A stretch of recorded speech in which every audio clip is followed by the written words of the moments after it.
ये कहानी है एक इजरायली अमेरिकन किशोर की जिसके माता पिता अब इस दुनिया में नहीं हैं। ये कहानी एक साहसी माता पिता की भी है जिन्होंने खुद तो मौत को गले लगा लिया लेकिन अपने बच्चे को बचा लिया। इजराइल फिलिस्तीन वॉर की ये सबसे इमोशनल कहानी है। युद्ध में सिर्फ बिल्डिंग धराशायी नहीं होते, सिर्फ लोग नहीं मरते और तबाही वही नहीं होती जो बाहर से दिखती है या जो टीवी पर दिखती है। युद्ध में एक तबाही लोगों के अंदर होती है, लोगों के बीच होती है। अपनों को खोना, अपनों के लिए खुद की जान कुर्बान करना भी तो एक तबाही है, लेकिन ये किसी को नहीं दिखती क्योंकि ये तबाही बाहर नहीं, इंसानों के अंदर चल रही होती है। माता पिता ने अपने बच्चे को एक घर में पूरी तरह से एक सप्ताह के लिए बंद कर दिया ताकि रॉकेट के हमलों से उसकी जान ना जाए, लेकिन इस दौरान माता पिता की जान चली गई। गाजा बॉर्डर के पास साउथ इजराइल के किबुत्ज में ये परिवार रहता था।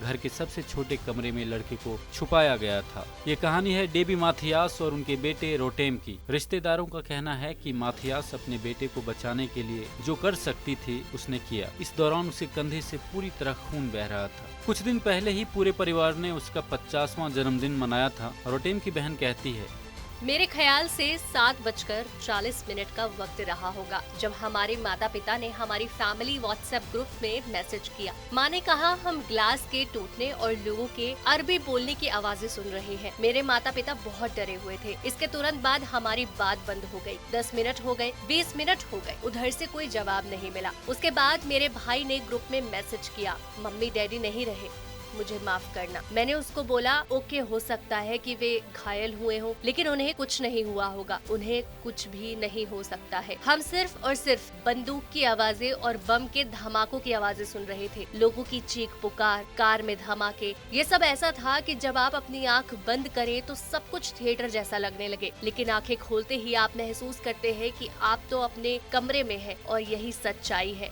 इजरायली अमेरिकन परिवार की ये कहानी बताती है कि युद्ध में लोग कैसे अपनों को खो रहे हैं, अपनों को बचाने के लिए हर संभव कोशिश कर रहे हैं, इतनी कोशिश कि जान तक चली जाती है।